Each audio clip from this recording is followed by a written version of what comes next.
Welcome to INS TV. Today we have Mr. Ajay Kaul, our managing editor, with us to discuss PM Modi's historic visit to the US. Well, do you think it was really a historic visit? Could it be termed as a historic visit, Mr. Kaul?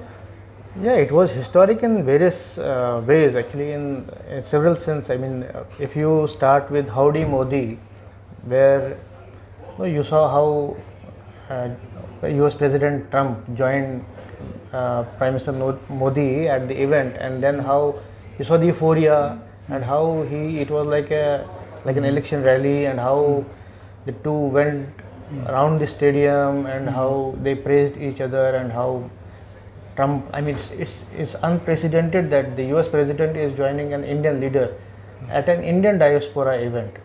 So in that sense also it is very historic. It's for the first time such a thing is happening. Although Prime Minister has, I mean, this has happened earlier in Canada. Prime Minister did a diaspora event, and the then Prime Minister of Canada, he accompanied him at that event. But in the US, considering the US as a superpower, it's a very historic event. So 50,000 people at the NRG Stadium, and Modi, the Prime Minister, addressing to those 50,000 people, engaging them for a long period of time. It was not a short speech altogether. And then Donald Trump addressing the people. How do you see, both the leaders at the same dais and talking to people and getting in one-on-one conversation with the people? How do you see that? So as you mentioned, 50,000 people gathering and it was a euphoric, I mean, crowd. It was not some people who have been just dragged there. They were all chanting Modi, Modi, and in fact that amazed Trump also. You see his reactions, if you remember how his reactions at that event, and was he stunned? Of course he was stunned and, I mean, shocked. He even mentioned it during his interaction later with Prime Minister. When he was addressing the media, he mentioned that, he said that your Prime Minister is a rock star, and that amazement was still with him, and that reflected how, I mean, he was amazed, what kind of crowd and what kind of charisma the Prime Minister Narendra Modi has, which he saw real. Would you term it as a? And I can add, actually, it's even in the election rallies in USA, you don't get so many people in such a big gathering. And this rally must have been watched by all the world leaders.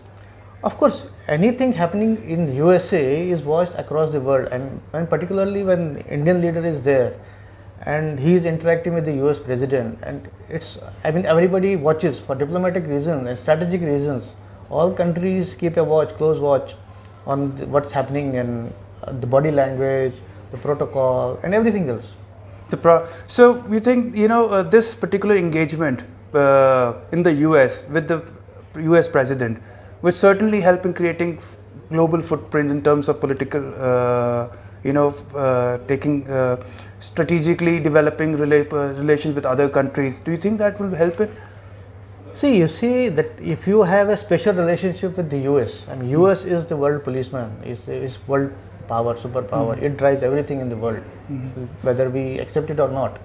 So if you have a special relationship with the President of the USA, and he holds your hand and goes around the stadium and waving and all that, keeping his hand on your shoulder, the body language speaks and it sends out a message to the entire world. So it's something special. So as you said, it then percolates down to your relationship with other countries, and there is an impact. So it's a huge positive sign. Of course, it's a huge thing. It's a huge thing, not positive sign. It's a huge thing. And after the event, then the Prime Minister spoke at the climate change event, wherein he outlined India's role in combating climate change. How do you see that?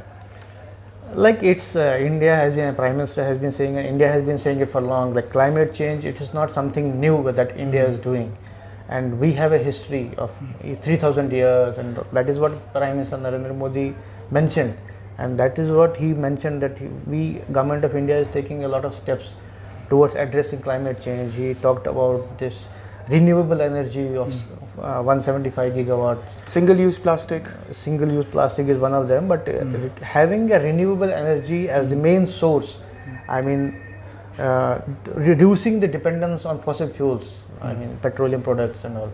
So towards that India is marching. That is what he mentioned, that So creating an atmosphere of energy security for the country? No, it's not energy security, it is clean energy that you are providing. See, India and China is being blamed by the Western world of being the major pollutants. It has been going on for maybe a decade or two.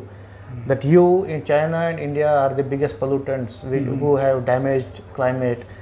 But India and China, in fact, they are together on this, that we are fast developing countries and we need large sources of energy to grow. Yeah.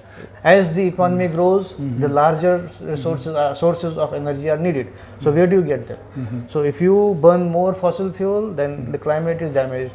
So what is the option? Clean energy, renewable energy, nuclear energy, wind power, and all those. That is what the government of India is doing, focusing more on renewable energy. And the last leg of the trip was his Prime Minister address to the UNGA. How do you see that?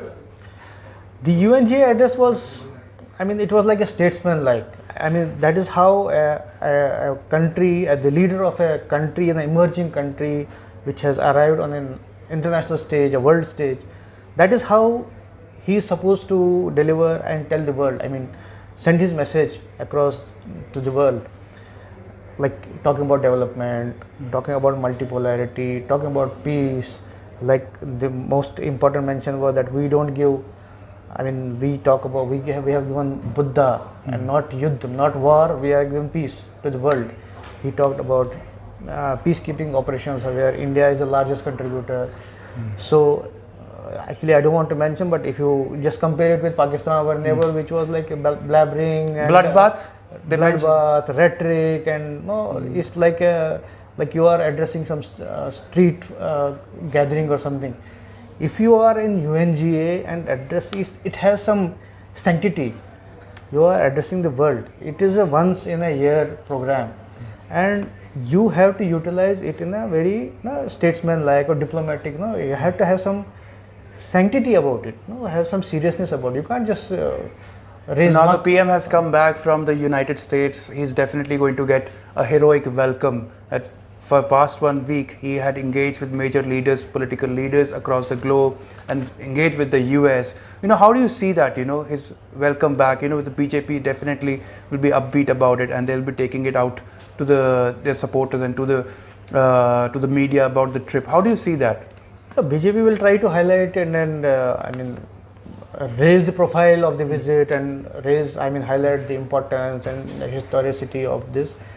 But it was a very engaging trip, and it was very active and hectic trip. I think he met so many. I think he had some 150 or if I'm not wrong, 150 engagements during the last 7 days. Last 1 week. 7 days. It's not a small thing. So you met a cross section of world leaders. You attended so many programs at this. So it was not only UNGA or Howdy.